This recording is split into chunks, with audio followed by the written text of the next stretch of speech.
Well, it's been a bit of a trying experience with the new automation of the pivot. First time using it, and the other night, of course starting at 10 o'clock at night doesn't help. Thank you, Murray Irrigation. You've only got 2 options twice a day. Couldn't get any water out of the bloody thing the other night. Turns out that was because I was not told that I actually have to turn on a virtual switch via the app when I start the thing. So I got that going the next day after giving up at 1:15 in the morning, and then it kept shutting down on,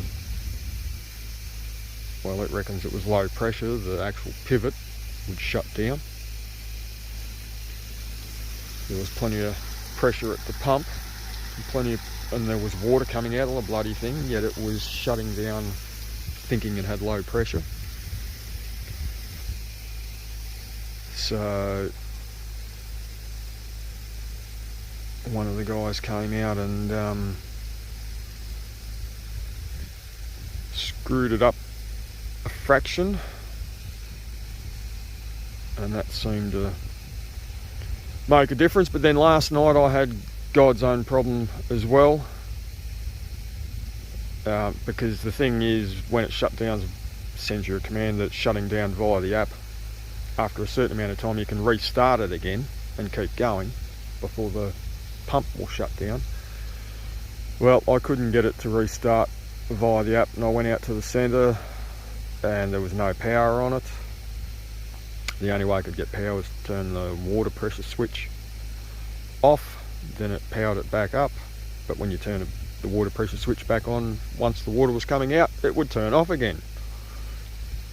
So I went back out to the Cummins and screwed the governor up a fraction, so there was a little bit more pressure. It's a fine line between too much pressure and having that shut down for overpressure.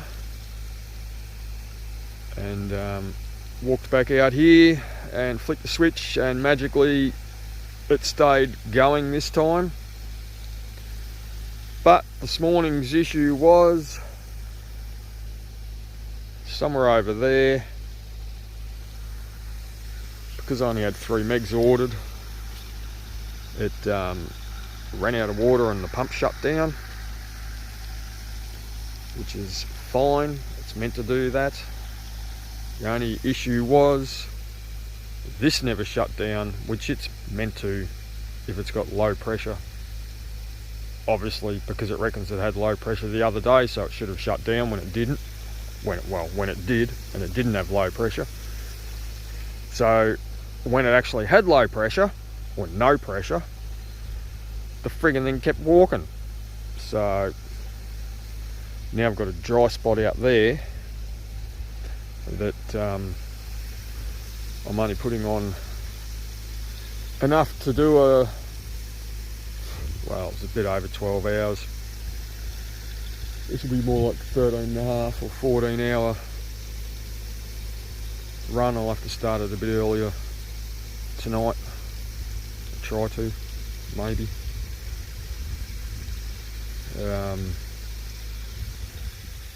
Yeah, I'm just trying to keep up with the stinking hot weather. 37 today, 38 or 39 tomorrow, and the day after. Just trying to keep a bit of moisture into the ground, because what's there by the end of the day is well and truly gone. But I've always had a problem with these boom backs with the sprinklers, which they're the same sprinklers that I took out of the drops and just mounted them on the boom backs. And with the boom back ones, of course, you need half circle shut off adapter things, which it's got. The little black bit, where are we?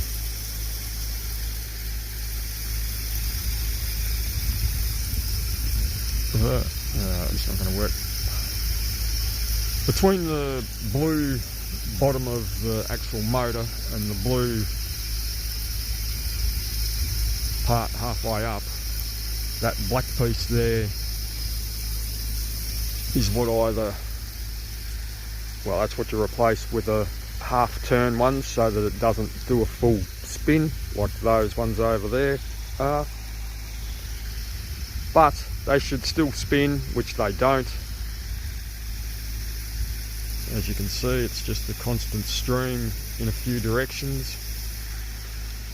So when Justin was here the other day, I mentioned that to him. So he left 4 outside of the shed when he finished up on the, was it Friday or Saturday?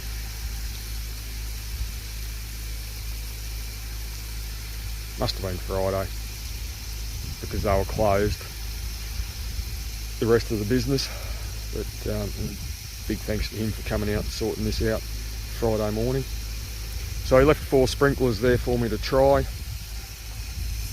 So I put them on yesterday before I started. They're the green ones. Green motors.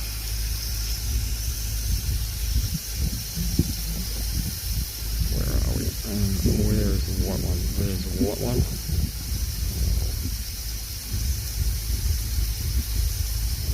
They've got the green ones in stock, they don't have the white ones in stock, so I'm tending to still favour the green ones over the white ones. The white ones just throw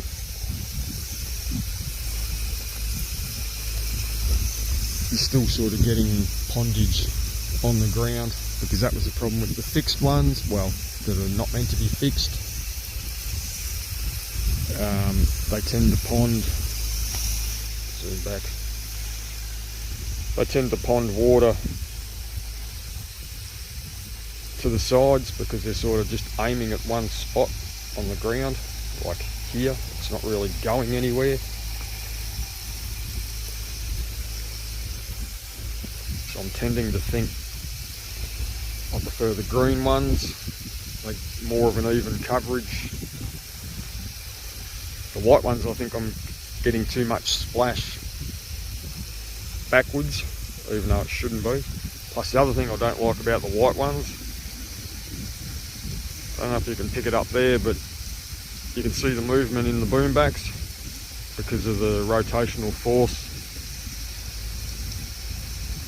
from the white ones spinning. That constant little waving. I'm not a fan of that. I'm thinking that will cause issues down the track with potential fatigue of the aluminium. Whereas the green ones are fairly, because it's a much more even spread, they don't move. So that's another reason I'm pretty sure I'm going to go with the green ones.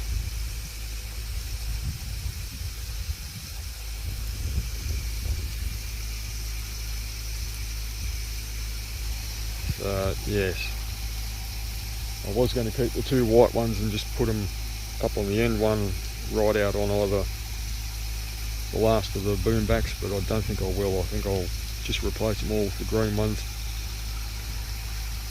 Just because, like I said, I'm a bit worried about the potential for fatigue. The joys of being an irrigation farmer that no one else gets to share. Plus the old Padman timers used to have 3 teams. The timers are no longer serviceable, the electronic side of it on the older stuff, which I've been using these particular ones since 2005, so they've done 17 seasons now, but the radio controlled parts are what dies. They either stop listening mainly. I don't really get a lot that stop transmitting, the bay monitors, but the timers, the crystals in them fail or something and it won't hear the command from the bay monitor to either open or shut.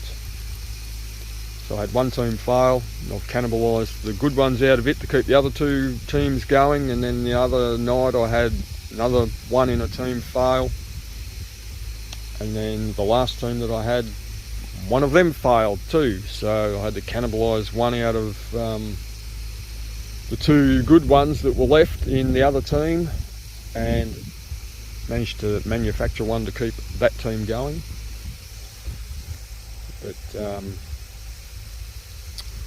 so I had to do an upgrade to the more modern style EDT Pro timers, which are all, well, you can sync them together and you can control them via the app or the website as well. And the other thing with them is they send you messages when they've received and done their command, so that you know, well, you get a message when the chatterbox has gotten wet, and then you'll get 2 notifications that the relevant timer has closed and the next timer has opened. So you're not sort of wondering, because the old ones didn't have that functionality, and sometimes if the battery happens to have gone flat in between, you could get caught with one either only partially opening or partially closing, or not opening at all or not closing at all if the battery failed. So that makes it a hell of a lot easier. The other thing too, even sometimes when they would hear us or receive a signal, occasionally you'd get one that just for whatever reason didn't hear it, because it only transmits a signal to the bay monitor, the old electronic stuff, 3 times, and if the timer doesn't hear that signal in those 3 times, that's it, it's missed whatever it's meant to do. And sometimes that happened and either one wouldn't open or one wouldn't shut. So at least with the new stuff, you've got more remote monitoring of it. So if you're absolutely flat out in the tractor or doing something else, you'll soon know if something has or hasn't worked. So we're only putting on about 9, just under 9 mils at the moment, and I'll do something similar to tonight. Just give it a quick 12-hour spin. I don't want the ground sopping wet when it's going to be as hot as what it's going to be. With flood irrigation it's a little bit different, you've got no choice, but obviously with this you can control how wet you want things to be. So there's not actually any pondage of water here, so it will dry out nicely by this evening, and I'll start it up and run it again, and I'll do that for the next couple of days and just try and get a bit more back into this. Alright, we won't be far off the shutdown now. It gets to pretty close to the middle between there and there where I cut, and where the pivot was roughly sitting when I did cut it. So, and that's about at the 140 degree point. So we're fairly close to technically what should be a shutdown. And there we go. Run light has stopped. As you can see, no longer flashing.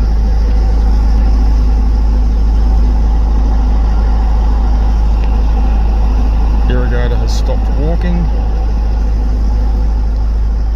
Now it takes a little while for the Nelson valve to power down and shut. Normally I would be halfway back roughly, because I used to have to walk out, physically turn the generator off to power it off, and you would get halfway back, roundabout, and the pressure would build up enough to shut the Cummins down.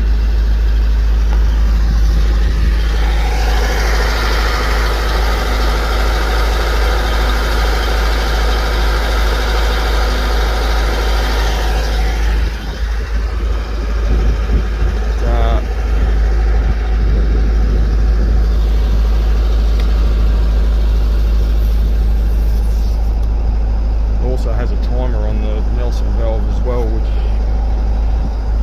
is currently set to about 8 minutes, so if the pressure is I don't know whether it takes 8 minutes now.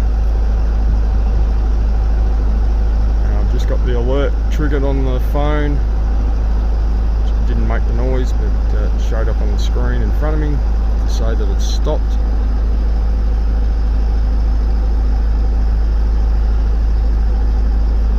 I think I might need to screw that down from 8 minutes to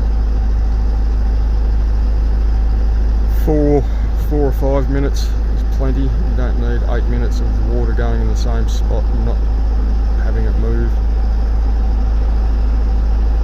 The only good thing is when it's playing up that 8 minutes, there we go, there goes the Cummins. So she's shut off. No more noise.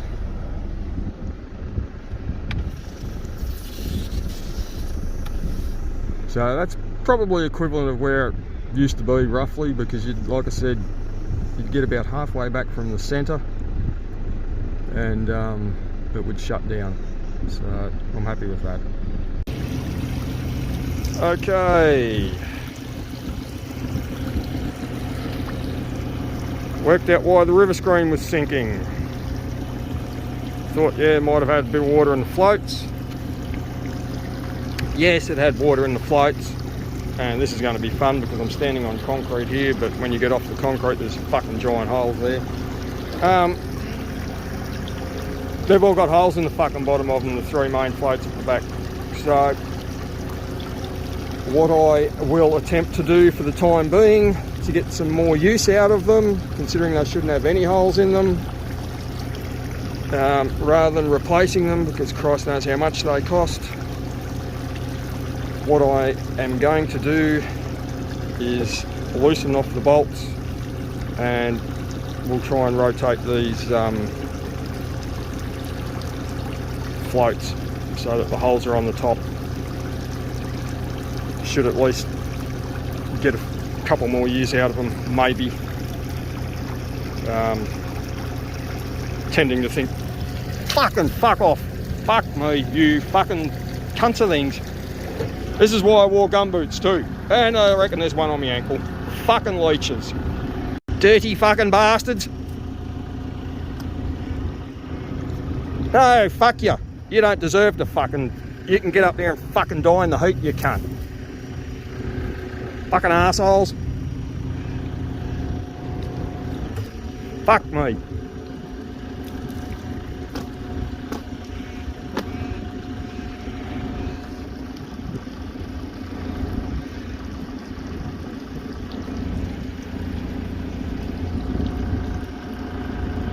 A little bit more bloody time about this, you dirty cunt. Look at him. Piss me off. Fuck you. Hope you fucking enjoy that, you cunt. Had 2 of the cunts in that fucking gumboot. Fuck off, arsehole.